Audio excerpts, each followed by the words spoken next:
cenário lá fora está pouco propício para tomada de risco. Mas a questão é, quando você vai falar de investimento, eu acho que muito mais importante você vender Brasil, você vender a janela de Brasil, o momento da oportunidade de investimento. E vender o ciclo do momento em que você entra e o momento que você sai, eu acho que é a grande sacada. Mas de cada 10 aluguéis desse tipo de laje, 8 já vem prontinho. O cara quer alugar ele pronto, não quer gastar nada de energia que não seja o core do business dele, né? Como não se produziu novos escritórios, o que está acontecendo? O aluguel está subindo, porque o novo estoque não foi feito, a demanda voltou, surpreendeu todo mundo e agora os aluguéis estão subindo.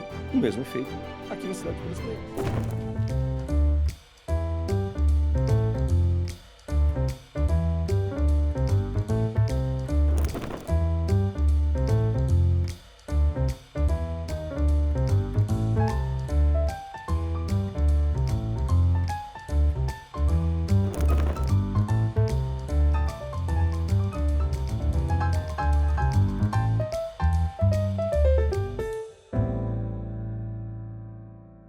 Olá pessoal, sejam bem-vindos a mais um episódio do Rethink Talks, o podcast que repensa, explora oportunidades e debate o futuro do mercado imobiliário. Sempre trazendo aqui, para isso, um expert no assunto para comentar, discutir e trazer um pouco de dúvidas para vocês.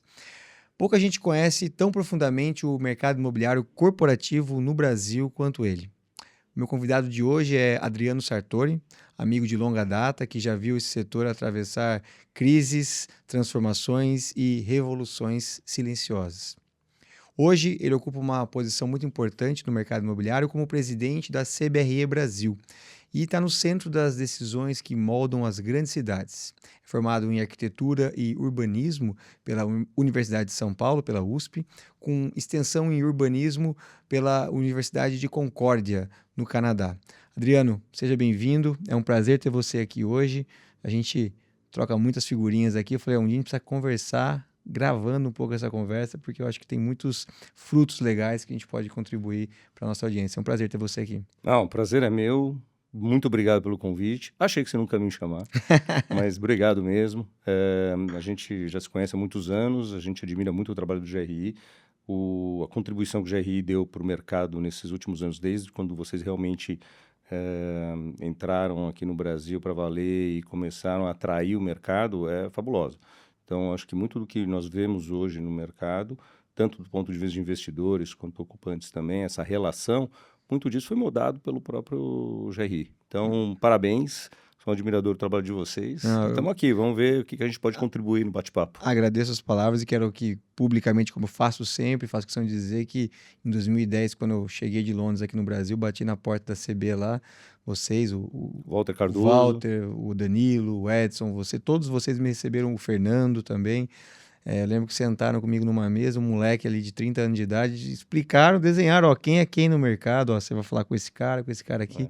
Então eu tenho muita gratidão aí e admiração pela CBRE. Mas antes da gente falar da CBRE e falar um pouco desse mercado, conta pra gente quem é o Adriano. Cara, eu sou, como você já falou um pouco na introdução, eu sou arquiteto formado pela FAUSP e, na verdade, eu, desde então, entrei logo após minha formação na CBRE, trabalhei em escritórios de arquitetura, como todo recém-formado, aliás, antes até de me formar, né, fazendo os estágios, e uma coisa que sempre me chamava a atenção eram as reuniões privadas entre o arquiteto e os incorporadores, né? E aquilo me consumia, porque eu queria entender como que o empreendimento parava de pé, como que logo depois dessa reunião você ia para um lado desenhando de um jeito, depois tinha uma outra reunião, você ia para o outro lado desenhando de outro jeito, e eu queria entender, né, o que levava aquilo, o que estava por trás daquelas decisões. E aí, por amigos em comum, eu acabei chegando na antiga Richard Ellis e me indicaram para falar com o pessoal lá. Falou, olha, você tem uma tese de urbanismo na mesma, né, que na época era a duplicação da Faria Lima. A minha tese era justamente essa. A Faria Lima ainda nem existia. E eu fui apresentar na Richard Ellis, já com vistas a tentar pegar um estágio lá. E a turma me recebeu. E no mesmo dia acabei sendo contratado. Não esperava tanto. No fim deu certo. Eles estavam precisando muito de alguém, acho que foi por isso que me contrataram. Porque no fim acho que também foi uma quebra de paradigma, porque a empresa sempre contratou engenheiros. Né? Então E aí eu acho que foi um dos primeiros arquitetos até ser Que contratado. interessante. E acabei fazendo carreira de lá para cá. E o Adriano, na vida privada, pai de 3 filhas, a Catarina, Eduardo, Manuela, e casado com a Patrícia. Também é arquiteta, mas arquiteta de interiores E residencial. São Paulino, importante E São ressaltar. Paulo, todo mundo em casa é São Paulino. Isso é o mais importante isso de aí, tudo. isso aí, Mas a gente vai isso falar é de do futebol berço. hoje, por favor. Não, melhor não. Independente de quando for ao ar, eu sei que nós não vamos estar numa fase boa no São Paulo. Vai do jeito que demorar tá. ainda para Vai ser dessa demorar. fase. Como vai sair esse episódio? Exatamente. Melhor não. Bom, brincadeiras à parte. Agora, falamos de você, entender um pouco. Agora, e a CBRE? A CBRE é a maior do mundo, acho que by far, né? Assim, o tamanho da operação da CBRE é uma coisa muito grande. E você é o presidente do Brasil. Conta para quem não conhece, quem que chegou agora aqui e não conhece o que a CBRE faz. Como é que você pode explicar em 2 minutos? Eu acho que desde quando eu entrei na empresa em 94, nós éramos lá em 25 pessoas. De lá para cá, a empresa mudou muito, tanto globalmente como localmente, né? E a Richard Ellis passou por uma fusão com a CB Commercial, isso em 2001, e virou de fato a primeira empresa global de real estate. Ali a ideia era criar uma plataforma que atendesse os clientes, não só nos Estados Unidos ou na Europa, mas esses mesmos clientes tinham demanda para o mundo inteiro. Clientes, explica para quem está ouvindo. O que é o cliente? De uma empresa como a nossa, uma empresa de consultoria, ele é um cliente investidor e um cliente ocupante. Você tem duas vertentes, né? Então, um investidor, ele tem um ciclo de necessidades, você pode, para este investidor, você atende ele desde os estudos de viabilidade, de consultoria imobiliária de fato, para indicar qual o melhor uso para o desenvolvimento de uma determinada propriedade, avaliações, né? Captação de funding, para após uma vez determinado esse empreendimento, o que se deve fazer, você vai captar o funding, vai depois alugar o empreendimento quando estiver pronto. Ainda esse processo começa na fase de construção. Uma vez o empreendimento pronto, se ele está gerando fluxo de caixa, você pode vender este empreendimento e administrar fisicamente o empreendimento, né? Todo o ciclo. Administrar o condomínio. Então você fecha todo o ciclo imobiliário. Então nós temos serviços e especialistas para cada uma dessas etapas. Certo. E do lado ocupante, do lado empresa, pode ser uma empresa do ramo industrial e logístico, pode ser uma empresa ocupante de escritórios ou um retailer. Nós vamos fazer o quê? Um trabalho de prospecção de imóveis, né? Muitas vezes, primeiro, antes de fazer uma prospecção, a gente faz o assessment da carteira, entende se esse cliente tem a necessidade de venda, desmobilização, ou se tem necessidade de funding, podemos fazer a operação de sale-leaseback para ele. Ou seja, a gente tenta ter um olhar 360 para a carteira imobiliária dele. E eventuais expansões ou renegociações de contrato, né? Isso que também nós fazemos do lado proprietário, nós administramos a carteira imobiliária do lado proprietário, renegociando os contratos, vendo se o equilíbrio financeiro está de acordo com o mercado, né, dos aluguéis. E para os inquilinos também nós fazemos isso, mas olhando muito mais se os aluguéis praticados estão corretos ou não. Então, a gente procura sempre ter essa assistência constante para esse ocupante. E fazemos o Facilities também. Então, nós temos uma empresa de Facilities, a GWS, que ela atende o Facilities, que cuida do core business, que cuida da parte, vamos tentar simplificar, né? Serviços gerais. Então, limpeza, manutenção, segurança, toda essa parte que não diz respeito ao core business das empresas. E ali tem uma metodologia bastante evoluída de savings, de gerar savings para esse ocupante do ponto de vista da ocupação dele, né? A gente analisa desde gastos com telefonia, gastos com energia, nós vamos no detalhe para esse ocupante. Então, isso faz com que a empresa fique de mãos dadas com essa empresa durante muito tempo, né? Com esse inquilino durante muito tempo. Então, e quando há necessidade de uma eventual expansão, nós também estamos lá para fazer esse trabalho de prospecção, de expansão. Legal. Então, é um ciclo também, a gente completa o ciclo para esse inquilino, ou proprietário de um imóvel, né? Mas é o ocupante de fato, é o end user, do começo ao fim. Então, a empresa, globalmente, ela está moldada para isso. E cada vez mais você Qual vai o tamanho da sofisticando empresa hoje em serviços. termos de faturamento? Ou... A empresa, globalmente, ela tem um market cap de quase 40 bilhões de dólares. Então, nos últimos 10 anos, houve um crescimento muito grande com essa diversificação da plataforma. E o interessante 40 observar... bi de dólares. Façam a conta em casa. Impressionante. A receita no passado foi quase 37 bilhões de dólares mundialmente. E dividido nesses segmentos, né? Ou seja, a parte de transações, a parte de administração predial, a parte de gerenciamento de obras e projetos, que eu não mencionei. Nós compramos recentemente, aliás, finalizamos a aquisição recentemente da Turner & Townsend, que era uma das mais respeitadas empresas de gerenciamento de obras e projetos do mundo. E hoje nós estamos passando por um processo de fusão das operações da CBRE com a Turner & Townsend. Então, toda a nossa área de gerenciamento de obras e projetos e da Turner & Townsend estão se Que fundindo. legal.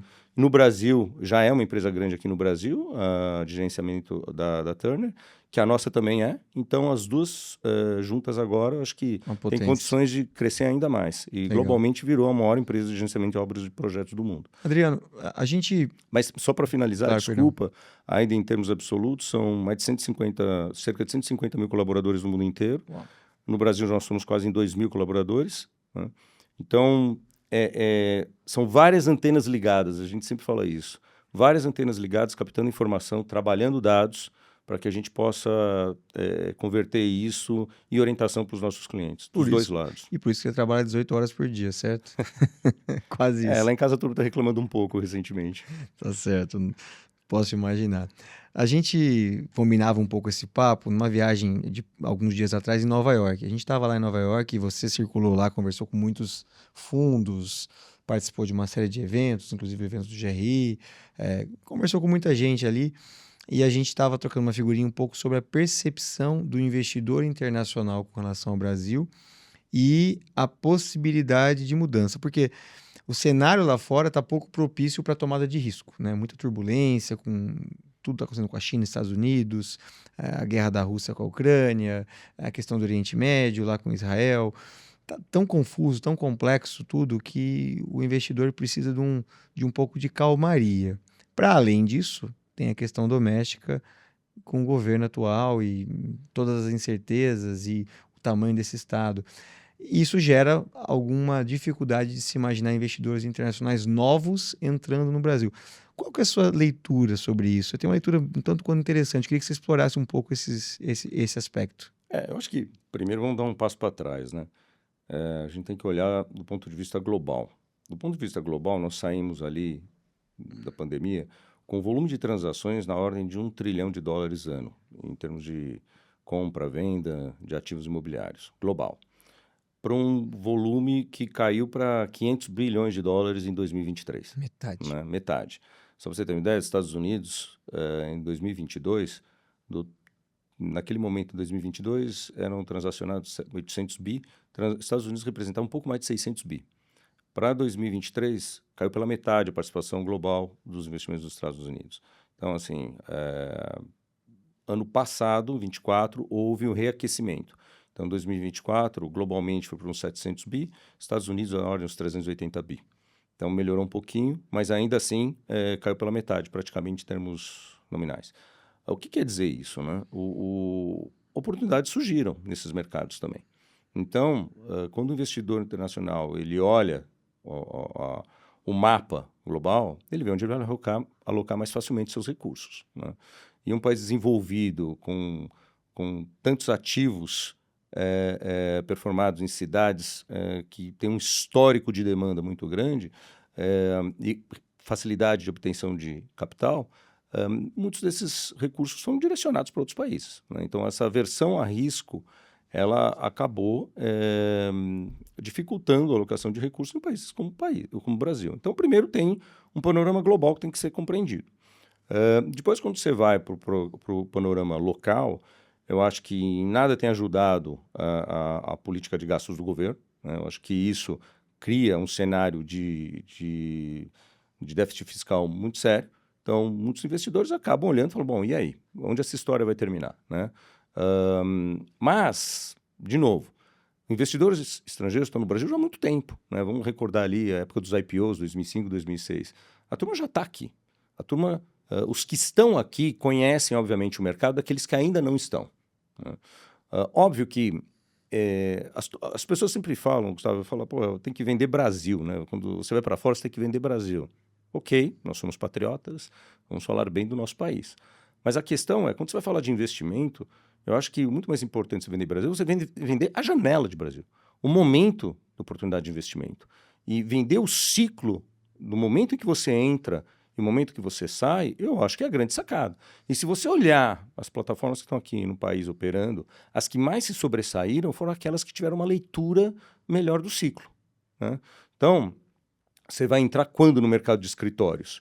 Quando ele está com pico de aluguel, uma vacância lá embaixo? Obviamente, o mercado é cíclico, né? Em algum momento isso vai tombar. Quanto tempo você tem para esperar para dar essa saída, esse call de saída? Essa famosa Né? janela. Essa famosa janela. Quer dizer, não é nesse momento. O momento correto, a leitura não pode ser essa, né? Então, e os investidores internacionais, como eles exploram muitos países, eles conseguem ter essa leitura talvez mais facilmente dos mercados globais do que a gente, né? Porque o investidor local, muitas vezes, ele está familiarizado com o teu país e não está habituado até essa leitura dos ciclos imobiliários. Então, você pega, por exemplo, o mercado de escritórios.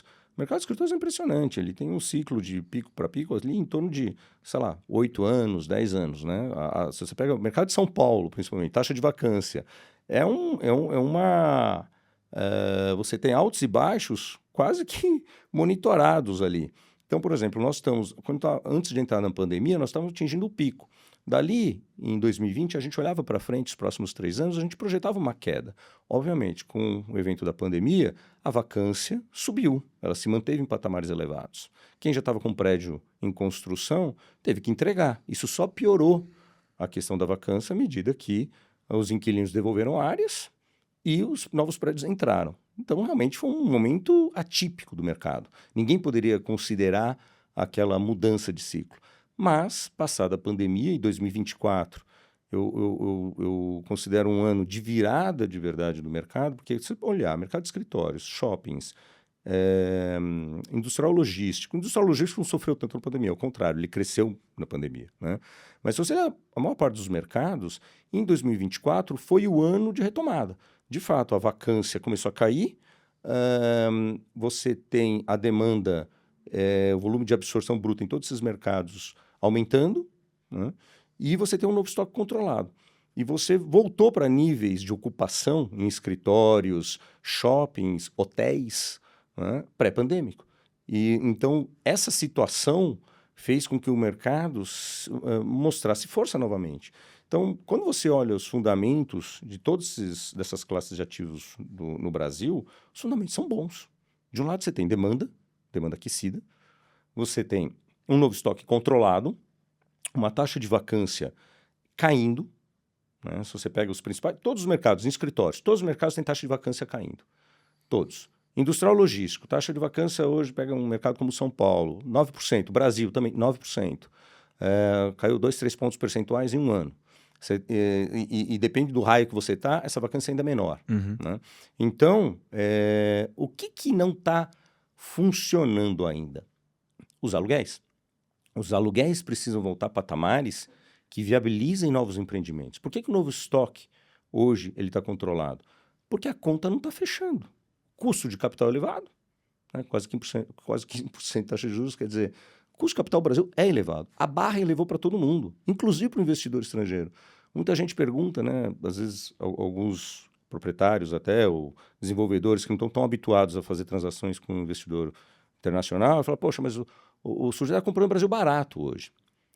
Pelo risco do câmbio, ele não pega o dinheiro, o capital dele em dólar aqui e coloca aqui, né? Então, assim, ele faz o hedge em real. Então, ele usa o capital local para fazer o investimento. Muitos deles já saíram machucados disso. Então, você precisa ter esse olhar e esse contexto para entender. Nós estamos num ciclo em que começam todas as variáveis a apontar para baixo, de vacância, produção controlada, ou seja, em algum momento a gente volta. Eu sinto que é mais ou menos que a gente estivesse num carro de Fórmula 1 fazendo warm-up ali, sabe? E aí, quando vai dar essa largada? Então tem alguns tricks no mercado para dar esse start. E um deles é essa mudança macroeconômica. A gente precisa mudar a matriz macroeconômica. Se é uma nova eleição, se não é, eu acho que aí também precisa ter uma análise. Seja de um jeito ou de outro, não vai vir um novo presidente salvador da pátria. Pode até vir, mas a questão é, e se não vier? Se não vier, quem está aí vai ter que consertar o que está acontecendo hoje. Então, de um jeito ou de outro, quem está apostando nisso, né, que vai ter algum conserto, seja com o governo atual ou com o futuro governo, está começando a investir. E esse investimento está vindo do capital local. Nesse momento está vindo do capital local. Então, eu acho que os investidores internacionais estão olhando e eu acho que estão esperando Uma uma sinalização. sinalização. Realmente, o cenário tem que ficar um pouco mais claro para eles para entrar novamente. Então, mas essa janela ela é interessante, ela muda rápido também. Tem que estar preparado para aproveitar. Quando você fala dos diferentes tipos de asset classes aqui, você não falou do residencial, mas eu sei que você também olha o residencial. Mas residencial, você tem uma área de hotelaria, hoteleira também é dentro da CB, que é uma novidade. Assim, não é uma novidade, mas você tem gastado mais energia nisso, trouxe alguém para isso. Escritórios, galpões, data centers. Tem algum asset class que eu acho que se destaca mais para você hoje em dia, que você nota mais interesse dos investidores, ou está bem distribuído isso? Não, acho que existe. De novo, depende do momento. Nesse momento, a gente vê interesse no industrial logístico, né? O mercado industrial logístico, você tem um cenário...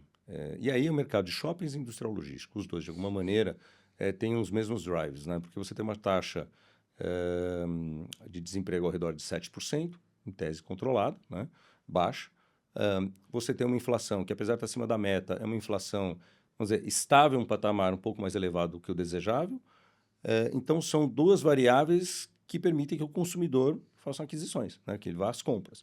Então, industrial logísticos, o volume de absorção que tem tido nos 2 últimos anos, ao redor de 5 milhões de metros quadrados, mostra resiliência desse mercado. Haja visto que as demandas dos principais players para e-commerce, ela é constante, né? Então, existe sim interesse em desenvolvimento de novos centros logísticos, quanto mais próximo da cidade, melhor, e são áreas que estão rareando. Então, até por conta disso, existe uma corrida em você pegar os melhores sites, né? Uhum. Porque, imagina o seguinte, olhando de volta para o ciclo, nós temos ainda os patamares de locação em níveis baixos, né? Nem todas as regiões o valor subiu. As regiões mais próximas da cidade de São Paulo, do centro, pegar São Paulo como exemplo, lá onde nós estamos, os valores subiram. Mas o restante não.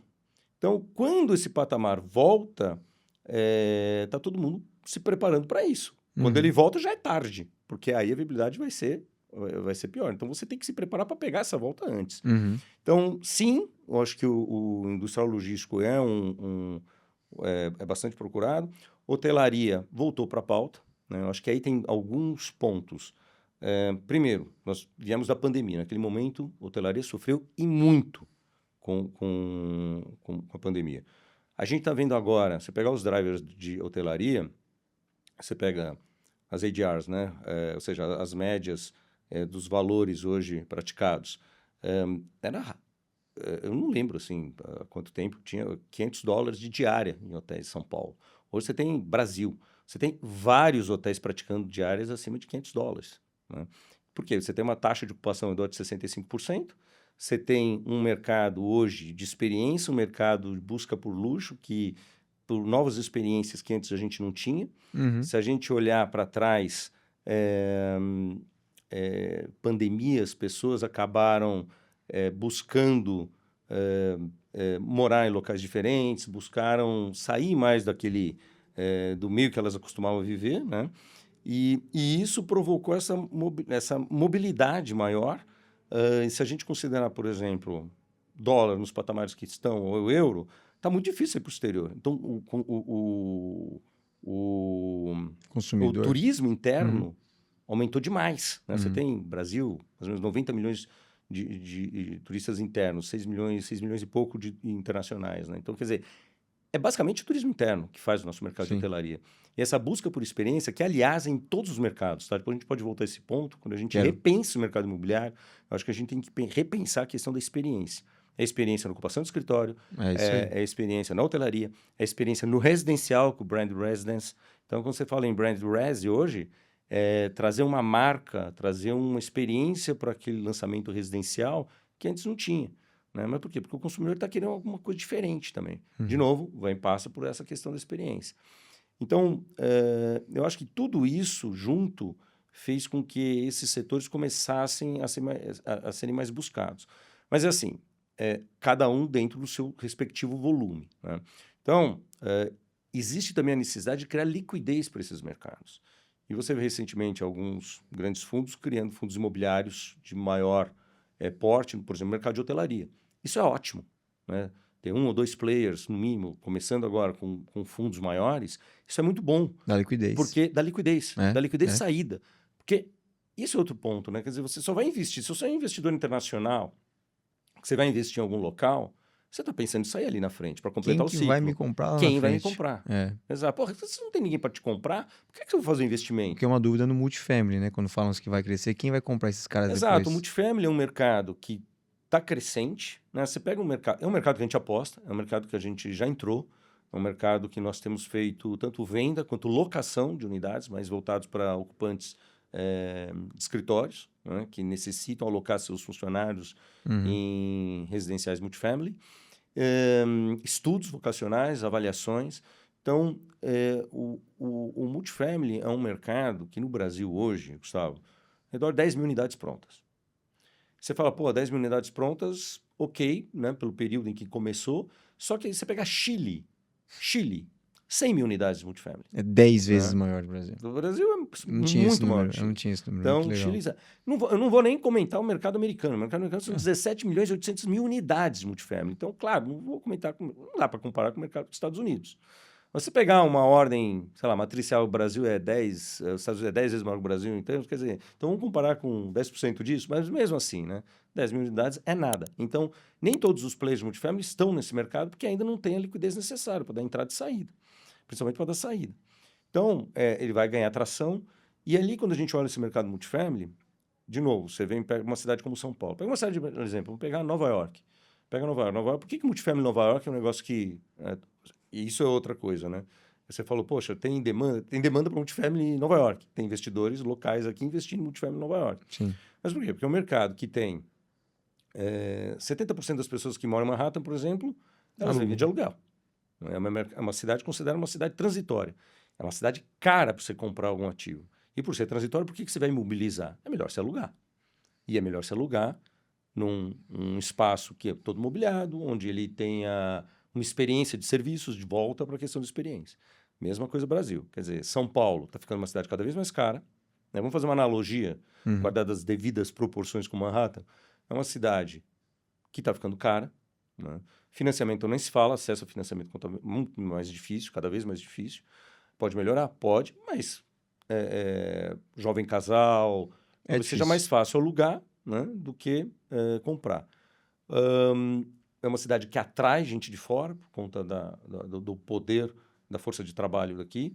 Então, de certa forma, também tem um pouco essa conotação transitória. Né? Fora o student living também, que é uma fonte de atração também de estudantes. Ainda briga muito com a informalidade, mas ao passo que você vai ganhando volume, você vai atraindo mais clientes para esse tipo de mercado. Então, se eu sou um pai, minha filha vai estudar fora numa cidade, eu vou, obviamente, se você tiver condições, preferir que ela esteja num ambiente controlado, com serviços, né, limpeza, que ela não precise se preocupar com todas essas variáveis que eventualmente ela se preocuparia se ela fosse alugar um apartamento sozinha, que vai ter problemas às vezes de encanamento, de eletricidade, e ali não, você vai ter tudo muito mais bem resolvido. Então, é um mercado que deve tracionar e é um mercado que eu acho que é um dos que a gente aposta também no crescimento no médio e longo prazo. Pensando nesse repensar, né? Pensando no repensar do mercado imobiliário, você pontuou aí várias coisas que eu acho que vão muito em linha com o que tem que ser discutido mesmo. Um outro aspecto que eu acho importante também, além da experiência, e está totalmente ligado à experiência desse usuário final, é que por muito tempo a gente sempre fala do mercado imobiliário como você, por exemplo, ali, talvez são os caras que mais alugam escritórios aqui em São Paulo, né? Pô, eu acho que 10 anos atrás você pegava uma laje, alugava a laje, a IBM ou a Nestlé chegava lá, eles tinham o apartamento deles que iam montar, o que eles queriam, tal, eles que se viravam com isso. E hoje em dia isso mudou, né? E tem mudado muita coisa, né? No setor de escritórios. Hoje em dia o cara que você me disse que a cada 10, se eu não tiver enganado, se eu tiver enganado, você me corrija. Mas de cada 10 aluguéis desse tipo de laje, 8 já vem prontinho. O cara quer alugar ele pronto, não quer gastar nada de energia que não seja o core do business dele, né? Eu acho que é, também um passo para trás, né? Eu acho que depois da pandemia, é, uma coisa, até o Walter falou bastante isso, né? Que o escritório, como a gente conhecia antigamente, esse escritório morreu. Aquele escritório sem graça, aquele escritório onde só tem baia de trabalho e que você é mais um ali sem ter serviços acoplados, esse escritório realmente está morto. Então, as empresas hoje, elas precisam olhar o colaborador dela quase como um cliente. Se você parar e conversar com as áreas de RH, a força que as áreas de RH ganharam nesse pós-pandemia, já vinham ganhando e nesse pós-pandemia ficou isso ainda mais forte, é surpreendente, né? E o pessoal de facilities, o pessoal de real estate, eles começaram a entender que para atrair o colaborador para o escritório, você não pode ter qualquer tipo de escritório. Isso diz respeito a localização, em primeiro lugar.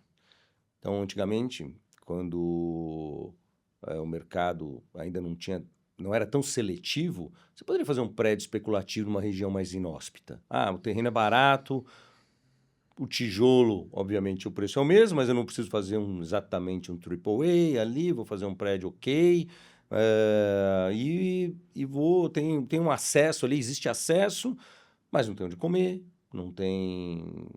Esse acesso já não é tão próximo de onde as pessoas moram. Isso hoje sofre, né? Então, esse mercado secundário de localização hoje sofre mais. Uhum. Então, se eu sou incorporador e eu vou especular, eu tenho que pensar duas vezes onde eu vou especular. Porque senão a chance de você ter um empreendimento ali fadado ao fracasso, quando ficar pronto, é enorme. E você tem que. É aquela coisa, né? Eu falo que ninguém come o prato que não quer pela metade do preço. Ah, eu despenco o aluguel. Cara, se eu não consigo levar meus colaboradores para lá, por que eu vou Não alugar teu adianta. prédio? Não adianta. Então, você fez um investimento, e muitas vezes esses caras estão apoiados em investidores, você jogou o dinheiro no lixo. E você nunca mais pega esse fluxo de caixa, né? Então, começa daí. E aí, quando você olha para dentro do escritório, você tem que pensar em amenities, os funcionários. Você realmente tem que pensar em soluções ali. O escritório tem que ser muito mais agradável. Nós fizemos nosso escritório pós-pandemia. A gente ia fazer antes.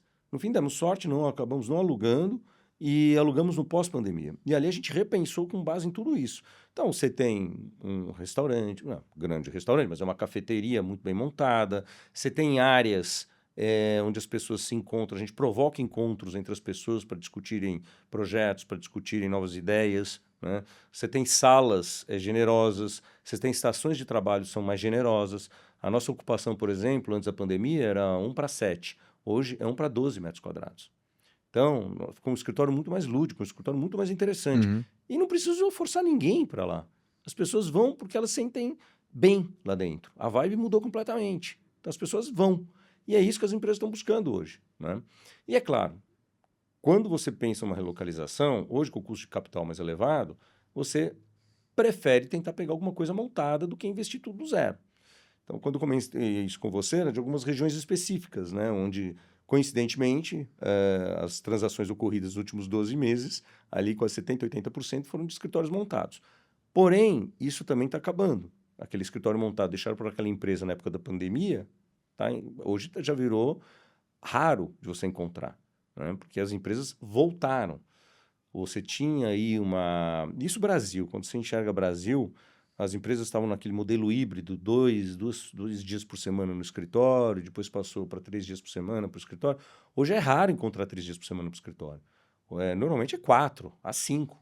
Então, os CEOs, a gente fez uma pesquisa que mostrou que os CEOs, mais de 80% queria trabalho presencial. Porque eles começaram a ver perda da cultura da empresa, dos Produtividade valores da cai empresa e também. de produtividade. Então, as pesquisas internas apontavam que eles estavam tendo perda de produtividade. Vale para todas as áreas? Isso? Não. Vale para todas as empresas? Não. Sempre vão ter aquelas que vão operar remotamente, tá tudo certo. Mas, majoritariamente, as empresas hoje estão preferindo estar presencialmente. E isso é que tem feito, nos últimos 18 meses, o mercado se manter constante em volumes de absorção. Porque as empresas estão voltando. Elas contrataram desde a pandemia, deixaram as pessoas em casa e agora não tem espaço para colocá-las.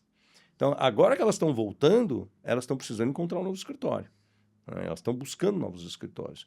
Então, boa parte das demandas que a gente recebe hoje são de empresas que, olha, não tem, o CEO mandou todo mundo voltar, ou a diretoria quer todo mundo por perto. E aí? Coloca onde, né? Então, e é o efeito, você pega em Nova York, por exemplo. Vai tentar encontrar um prédio em Nova York com uma área de um tamanho médio lá. Tá faltando, começou a faltar. Uhum. Né? Porque também lá voltaram. A gente, desde a pandemia, né? Desde 21, a gente tem Uhum. ido para Nova York, a gente se encontra lá todo ano. 21, não sei se você lembra, 21, 22, não me recordo. 21, 22 estava vazio, Tava eu lembro. vazio, Eu lembro que eu né? cheguei num voo Dava medo. numa segunda-feira, um voo da United que pousou tipo 6 da manhã no aeroporto. Aí eu cheguei em Manhattan, era 7, meia, 8 horas da manhã. Abandonada. Pois Falei, é. caramba, uma segunda-feira aquele movimento. Não tinha. Aí às 9, 10 turistas, não tinha. Era turista que tava na rua. Você viu esse ano? Mudou. Já Mudou. viu pessoas de terno, gravata Exatamente, trabalhando. tá todo mundo na rua. Então, quer dizer, os escritórios estão funcionando. E também, como não se produziu novos escritórios, o que está acontecendo? O aluguel está subindo, porque o novo Uhum. estoque não foi feito, a demanda voltou, surpreendeu todo mundo, e agora os aluguéis estão subindo. O mesmo efeito aqui nas cidades brasileiras, né? Guardadas as devidas proporções, São Paulo sem dúvida, a que mais está sentindo isso. Enfim, então, em geral, a gente tem visto isso. Nós somos bastante de São Paulo aqui, mas eu sei que, historicamente, as grandes transações acontecem aqui em São Paulo, um pouco no Rio, um pouco BH, mas eu tenho notado um movimento da CBRE de dar atenção para outros centros importantes do Brasil, né? Às vezes a gente esquece o quão ricos são esses outros estados, a questão do agronegócio, ou mesmo se vai para o Nordeste, tem grandes players em todas essas regiões, e eu tenho notado, você me corrija se eu estiver errado, um movimento de olhar para além do óbvio. Como é que você encaixa isso dentro da sua estratégia da CBRE, Adriano? Eu acho que a gente já começou faz tempo isso. Nós começamos atendendo os nossos clientes que foram para fora de São Paulo, fora do eixo São Paulo e Rio, né? Tá. Então, os nossos clientes, principalmente os desenvolvedores, incorporadores, os investidores, que buscavam desenvolver novos. São Paulo estava caro, estou falando coisa de 12 anos atrás, São Paulo começou a ficar caro para novos desenvolvimentos. Não tinha uma produção de escritórios de qualidade em outras grandes capitais, notadamente Belo Horizonte, Brasília, Curitiba, e começou aí, né? Nós começamos a acompanhar esses clientes buscando soluções para eles. E para isso você precisa montar equipe local. Não adianta você querer operar a locação de um prédio AAA em BH só com a equipe aqui de São Paulo. Isso não vai dar certo, né? Uhum. Então, teve investimento, obviamente, da empresa, antes da receita. O investimento veio antes, a despesa veio antes da receita. E no começo foi difícil, não é fácil. Porque você, obviamente, tem players locais que praticam outros preços, o mercado não tem a percepção do que é, de fato, um empreendimento AAA comparado àquilo que se desenvolvia na época. Então, para assimilar a qualidade e preço não era uma coisa rápida. E aí começou o mercado começou a entender, as coisas começaram a caminhar e nós fomos expandindo para outros nichos, né? Então, eu acho que é um erro também a gente tentar replicar o mesmo modelo que você tem em uma cidade como São Paulo para outras capitais. Não dá. Tem cidades onde o mercado de escritórios ele é pequeno por várias razões. Mas o mercado de logística, não. Mercado de logística... E aí veio o mercado de logística também, né? Pouco antes da pandemia, e principalmente com o advento da pandemia, porque você tem grandes centros urbanos cujo consumidor que está lá, ele quer receber aquele produto dele em 2 dias também. Então, as empresas começaram a desenvolver centros logísticos perto desses grandes centros urbanos. E nós já estávamos com o escritório lá. E isso, obviamente, nos ajudou, né? E também grandes desenvolvedores com grandes áreas que precisavam carentes de estudos, de desenvolvimento, de entender qual a finalidade, né? O que eu posso desenvolver em determinada área numa cidade como, por exemplo, Belo Horizonte, como o Recife. Então, esses estudos, essa consultoria de fato, nós embarcamos nesses escritórios e aí exige treinamento das equipes locais, Uhum. muita viagem, mas principalmente treinamento. Eu acho que isso faz toda a diferença. E assim, é o que você falou. Existe muita riqueza no Brasil. Fundos soberanos vão investir em outras capitais tão facilmente quanto investem em São Paulo ou Rio? Difícil. Difícil. Fundos imobiliários? Sim. Né? Em qual tipo de ativo? Depende. Então, aí você começa as exceções. Você precisa entender cada mercado, entender por que investir no centro logístico ou por que investir em escritórios. Eu acho que cada um tem aí a sua particularidade. Então, hoje nós temos 8 escritórios no Brasil, estamos planejando a abertura de mais 2, novamente, indo juntamente com os clientes, né? Então, nós, por via de regra, nós nunca abrimos de forma especulativa um escritório. Uhum. A gente sempre vai em conjunto com os clientes.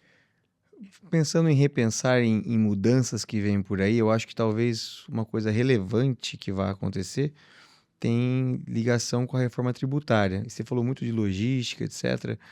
E quando a gente conversa, eu tive recentemente com um grande player aqui do Brasil, o CEO de uma grande empresa da área de logística, um amigo em comum nosso, e ele estava relatando um pouco essa preocupação do que vai acontecer, por exemplo, com alguns polos que geravam muita demanda de galpões, de parques logísticos, por conta de incentivos fiscais que hoje, com a reforma tributária, tendem a mudar um pouco de característica.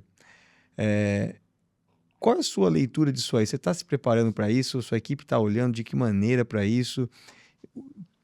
O que vai ser preciso para repensar esses espaços e o que vão ser desses espaços? Nós temos aí 8 anos, né, até 32 para que...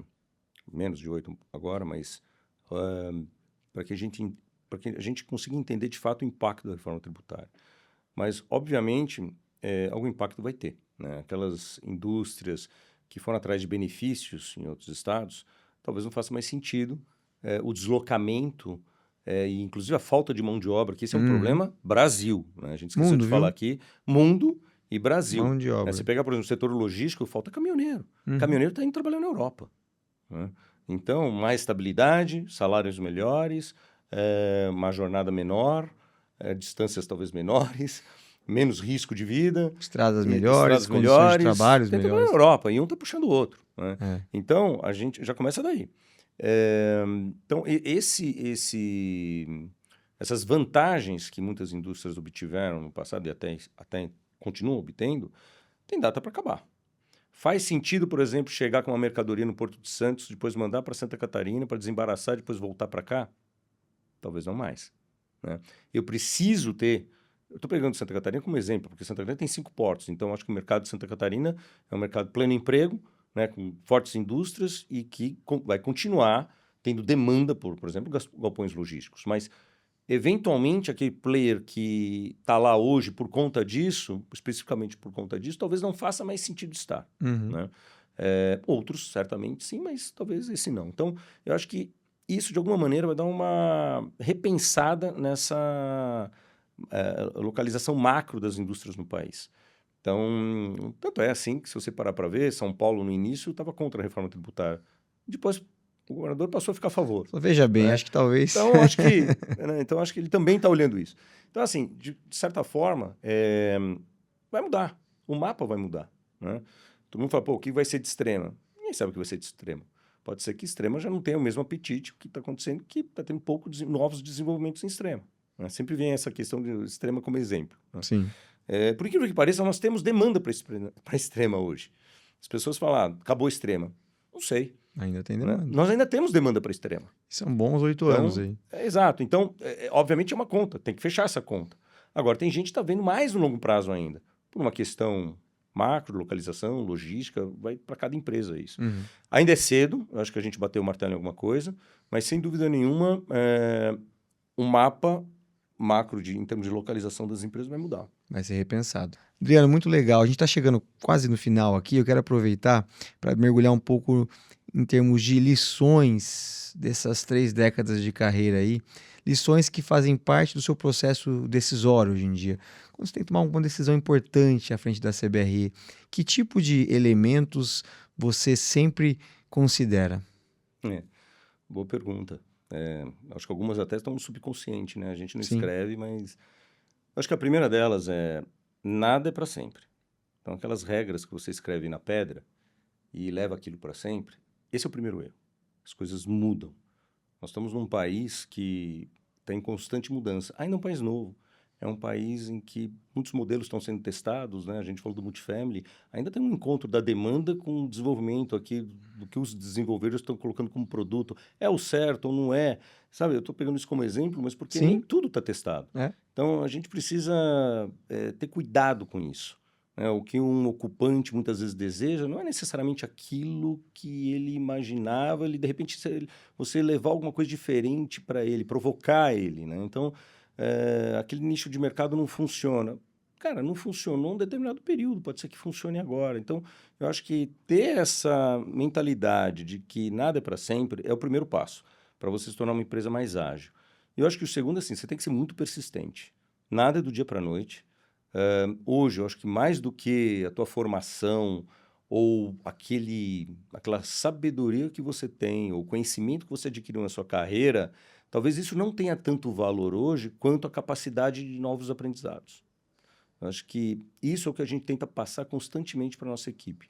A gente criou a Universidade CBRE, e nós incorporamos o plano de treinamento, que sempre foi, eu acho que, um exemplo, não só para a CBRE, não só internamente, mas para a CBRE mundial. Sempre olharam com muita atenção para o treinamento que nós damos aqui para as pessoas. E essa Universidade CBRE tem justamente esse aspecto, é trazer essa agilidade, né, para as tomadas de decisões. E você tem que ter um pouco aquela agilidade de startup, né, que a gente brinca. Pô, vai testar o mercado. Vamos, desenhamos isso daqui, a estratégia é essa, vamos para cima, não deu certo, volta, vamos para outra. Então, essa agilidade e persistência combinada, eu acho que são cruciais para o sucesso de uma empresa. Então, o Valtão falava uma coisa que a gente sempre repete, é pura verdade, quer dizer, o mundo não é dos mais espertos, cara, é do mais rápido mesmo hoje em dia. Então, você precisa ter essa agilidade. Eu acho que as Fundamental. empresas ágeis, hoje, elas já saem na frente. Então, e você trazer esse conceito para uma empresa do porte como a nossa é um desafio diário. Eu É um imagino. desafio diário. Eu imagino. Desse tamanho aí, você ser ágil mesmo assim é dificílimo, mas eu confio que É possível, mas é diário, é constante. é uma Você não pode mantra ali tirar, que você não pode exato. tirar. E isso tem que permear a empresa inteira, do presidente para o trainee. Tem que ser uma via de mão dupla.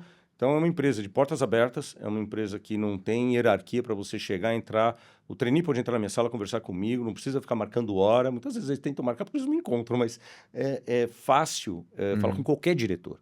E isso tem que ser fácil, né? Essa integração. Pô, tive uma ideia. Opa, essa estratégia não está certa. Vamos rever? Né? Isso tem que ser muito rápido. Então, é um desafio diário, mas assim, quando você implementa essa cultura, funciona. Muito bom. Adriano, quero te agradecer. Papo muito gostoso. Eu tenho certeza que quem está em casa não só gostou, mas aprendeu muita coisa, ou se sentiu provocado a repensar algumas coisas, alguns paradigmas, e acho que esse é o nosso objetivo. Obrigado pela Eu presença. que agradeço, espero ter contribuído com alguma coisa, mas Com estou sempre à certeza. disposição. E parabéns novamente pela iniciativa. Acho que esse tipo de conversa ela é frutífera para todo mundo. Muito obrigado. E para você que chegou até aqui, eu te convido a compartilhar esse episódio com aquele líder do mercado imobiliário que você conhece, que você sabe que pode se beneficiar de alguma coisa dessa conversa. Te convido também para deixar um like, se inscrever no nosso canal, que eu vou sempre me esforçar ao máximo para fazer exatamente isso, trazer pessoas de altíssimo nível como o Adriano para conversar com vocês. E lembra de deixar sua pergunta, seu comentário, porque a gente, com base no seu feedback, a gente vai ajustando aqui as coisas para entregar cada vez mais valor para vocês e para o mercado imobiliário brasileiro. Um abraço e até mais.